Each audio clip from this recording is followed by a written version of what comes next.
लेखा देना रे धनी कै लेखा देना रे, रागी राग उतारते मुख गावत बहना रे, अस्ति घोड़े पाल की छोड़ी सब सेना रे।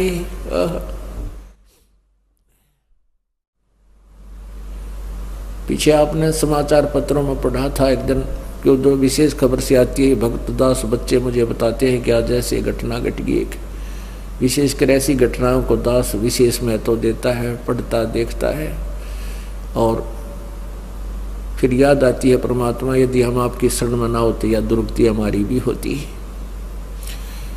समाचार पत्र में आया था कि एक पोलैंड देश का पूरा कैबिनेट यानी प्रधानमंत्री और मंत्री और उसके सारे सपसलार जो उसमें बैठे थे सारे नष्ट हो गए। एक ही जहाज में थे, किसी का शोक व्यक्त करने जा रहे थे और आप भी विनाश को प्राप्त हो गए। उनकी कितनी आशाएं थी, क्या क्या उम्मीदें लगाए बैठे थे, ये करेंगे वो करेंगे, और जो ये करना था वो काम वो उनके याद भी ना आया। तो काल भगवान ने इस जीव को धोखे में रखा हुआ है, इसको इतना चौधरी पका दे है कि बस तू ही है, सब कुछ तू ही करेगा, यूं कर दूंगा, देश का उद्धार कर दूंगा, फलाना कर दूंगा। देश का उद्धार जब होगा जब तू अपना उद्धार की सोचेगा। अपने उद्धार की कहाँ से सोच होगी? सत्संग में आएगा। सत्संग में आने से नेक नीति अंदर उत्पन्न होएगी, दया बनेगी, भगवान से डर बनेगा, फिर वही व्यक्ति अपने देश और क्षेत्र का उद्धार कर सकता है। अन्यथा केवल कहन मात्र सीमित रह जाता है। जो राजा लोग भगवान से डरने वाले होते थे वो कभी अन्याय नहीं करते थे, अपने और पराये में वो अंतर नहीं समझते थे। उनके राज्य में कहते इतना शांति होती थी कि गाय और शेर, बकरी और शेर एक ही स्थान पर जलपान कर लिया करते थे। अर्थात शेर बकरियों को नहीं खाता था, फल आहार करता था। अपने आत्मा ये बातें सत्य हैं बिल्कुल। तो ऐसे उद्धार भी वही व्यक्ति कर सकता है क्षेत्र का जो स्वयं उद्धार हो। जो स्वयं उद्धार नहीं है फिर तो ये अपना कर्म ही भोग रहे हैं। जैसे परमात्मा कहते हैं अगम निगम को खोज ले, बुद्धि विवेक विचारे, उदय अस्त का राज मिले तो बिन नाम बिगारे। बहुत गहराई से विचार किया करो पुण्यात्मा इस परमात्मा की वाणी पर, तब आपका हृदय इस संसार से हटकर भगवान की तरफ चलेगा। और जिस लाभ को आप स्वयं प्रयत्न से प्राप्त करना चाहते हो वो आपको नहीं मिल रहा, उसको भी परमात्मा ही दिया करता है। जैसे हम कोई कार्य करते हैं, जैसे पहले क्या था, हाथ से आटा पीसा करती थी माई बहनें, और हाथ से ही पशुओं के चारा काटा करते थे। एक मशीन लगी थी जो हाथ से घुमाकर काटते थे, फरसे लगे होते थे। तो अब हमने पावर का कनेक्शन मिल गया, बिजली का, और बिजली से फिर वो कार्य कितना आसान हो गया। जो कार्य पावर कर सकती है, जितनी शीघ्र कर सकती है, वो मैनुअली नहीं कर सकता, नहीं हो सकता इतना। तो ऐसे ही जब हम परमात्मा की शक्ति से कनेक्टेड हो जाएंगे, हमने भगवान की पावर का कनेक्शन मिल जाएगा, ईश्वरीय शक्ति का हमें कनेक्शन मिल जाएगा, फिर हमारे कार्य बहुत आसानी से होंगे, गढ़े गढ़े होंगे। तो क्या बताते हैं कि अगम निगम को खोज ले और बुद्धि विवेक विचार, उदय अस्त का राज मिले तो बिन नाम बिगार। अब इसका एक उदाहरण देते हैं आपको। बेगार किसे कहते हैं? पहले हम सुनते थे, विशेषकर ये 3 व्हीलर से हुआ करते बड़े बड़े, तो वहाँ हमारे गांव से में सड़क बनी ही थी, वहाँ से वो 3 व्हीलर जाते थे, रोहतक या लाखन माजरे तक आते थे। तो उनमें से एक व्यक्ति 3 व्हीलर वाला ना दिख आया उस दिन। तो नेक्स्ट डे उससे दूसरे साथी पूछ रहे थे भी कल क्या बात होगी, तू आया कौन नहीं? तो वो कहने लगा कल मैं बेगार में फंस गया। बेगार क्या होती थी कि पहले पुलिस वालों के पास ये जीप जाप ना होया करती, ये इन्होंने किसी का व्हीकल पकड़ा, 2 डंडे मारे और सारा दिन घुमाए जाते, उसी से तेल डलवाते, उसका डीजल भी वो खुद डालता था, पेट्रोल के होते थे पहले। तो वो कह रहा था भाई 200 रुपये का तो पेट्रोल फूक दिया अपने घर पे, अपनी जेब से 200 रुपये का पेट्रोल लगा उस समय।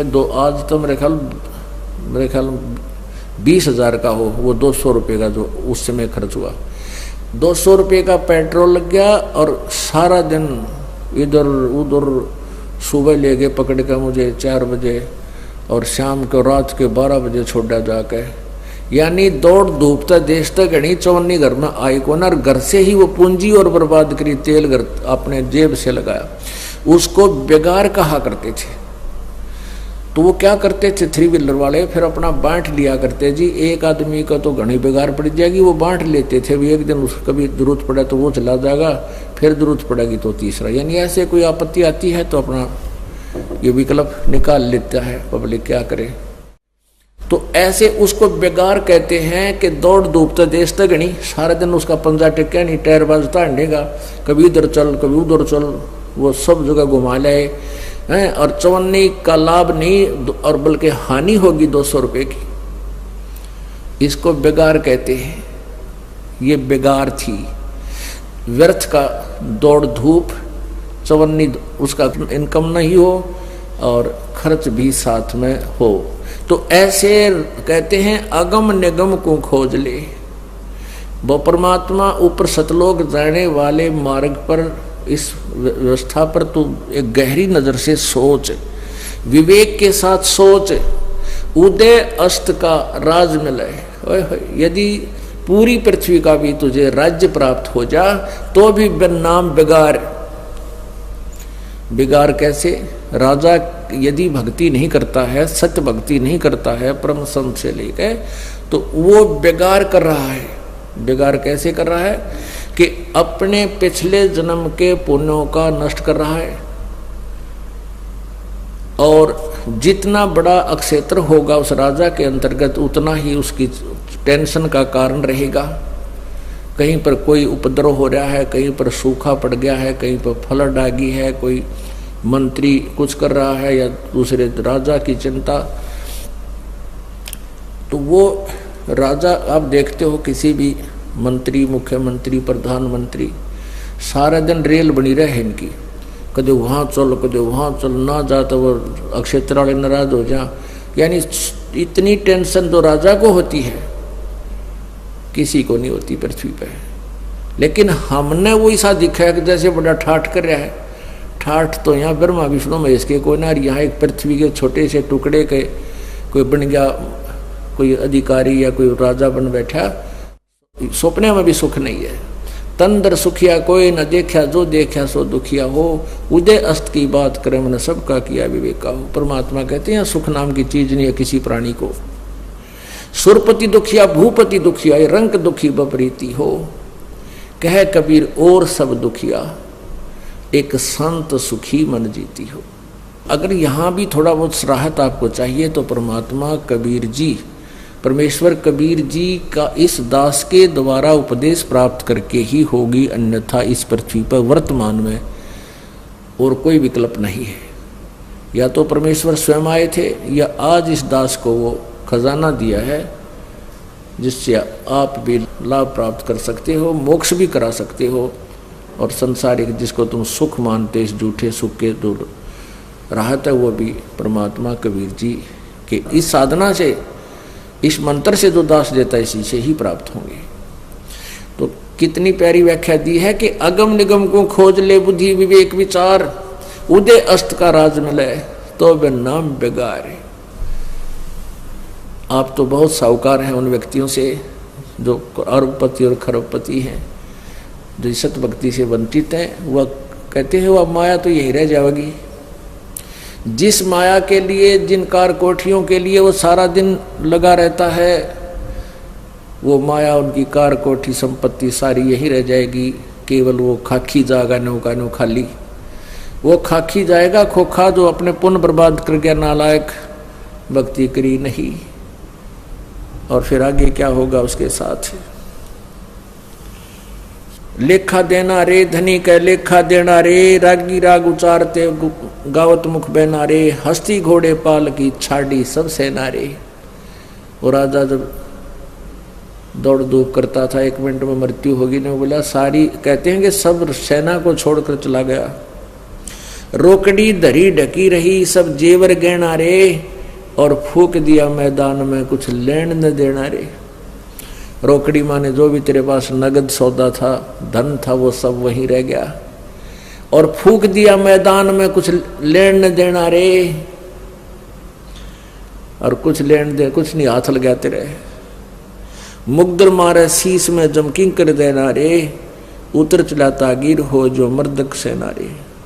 भाई फुल्ला सो कमलात है जो चना सो डेना रे, चित्रगुप्त लेखा लिया जहां कागज पहना रे। अब क्या बताते हैं कि देखो मृत्यु तो तुम्हारी सबकी ही होगी, लेकिन जो सत भक्ति करते हैं वो फिर मृत्यु कभी नहीं होगी। वो ऐसे स्थान पर चले जाएंगे जहां जाने के बाद फिर लौटकर संसार में कभी नहीं आते। तो मृत्यु के अंदर बहुत अंतर है। कबीर साहब कहते हैं आए हैं सो जाएंगे ये राजा रंग फकीर, एक तो सिंहासन चढ़ कर जाएगा बंदे जा जंजीर। जाने और मृत्यु में बहुत अंतर होगा। एक तो अपराधी की तरह बांध कर ले जाया जाएगा यमदूतों के द्वारा, और जो सत भक्ति करते हैं परमात्मा की, आजीवन मर्यादा में रहते हैं, तो उनको आदर के साथ सिंहासन पर जहाज में बैठा कर ले जाया जाएगा। फिर क्या बताते हैं, मरना तो है लेकिन आगे क्या होगा। चित्रगुप्त लेखा लिया जहां कागज फैना रे। वहां पर कहते हैं कि चित्रगुप्त, चित्र और गुप्त, ये वहां 2 धर्मराज के दूत हैं, देवदूत है, और ये वहां आपका अकाउंट धर्मराज के सामने पेश करते हैं। क्योंकि आपके अंदर एक साइलेंट फिल्म बनती है जिसको चित्रगुप्त कहते हैं। वो गुप्त साइलेंट फिल्म जो बनती है, एक फैक्स आपका ऊपर धर्मराज के दरबार में जाता है। तो वहाँ धर्मराज के दरबार में ये 2 क्लर्क हैं चित्रगुप्त नाम के, और 2 मिलकर ही आपके पूरे उस फिल्म को देखकर निर्णय उस धर्मराज के पास रखते हैं कि इसके इतने पुण्य हैं, इतने पाप हैं। उसके आधार से फिर धर्मराज आपको भविष्य निर्धारित करता है। तो यहाँ क्या बताते हैं कि मर तो गया कोई बात नहीं, लेकिन जहाँ चित्रगुप्त लेखा लिया फिर कागज फैना रे, वहाँ तेरे कागज कंप्लीट ना होने से अड़ जाएंगे, अर्थात तेरी बिरान माटी होगी। और फिर क्या बताते हैं कि मान लीजिए कोई भक्त है और वहाँ पहुँच गया, भक्ति पूरी बनी नहीं, तो क्या उसके लिए क्या बताते हैं, चलिए आम दीवान में सतगुर से कहना रे, मुश्किल से आसान होगा जो बहुर मरे नारे। चलिए आम दीवान में, आम खास आम दीवान 2 प्रकार के पहले दरबार लगा करते थे।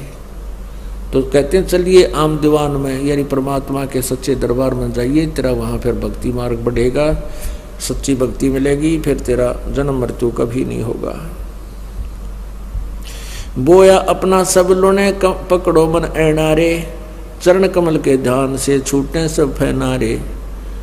प्रानंदनी संग है जाके काम देना रे, गरीबदास फिर आवही जो अजर जरे नारे।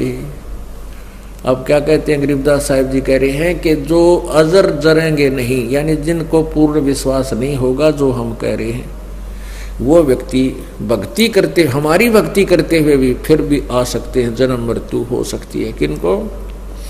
गरीबदास फिर आवही जो अजर जरे नारे, जिनको दृढ़ विश्वास नहीं होगा, अजर यानी पक्का और सही, यानी कारण तेरा जरी नहीं आ बात, जरना में विश्वास होना।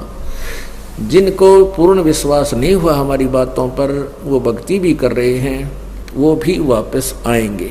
यानी सभी मर्यादा पूर्ण करते हुए पूर्ण लाभ प्राप्त किया जाता है।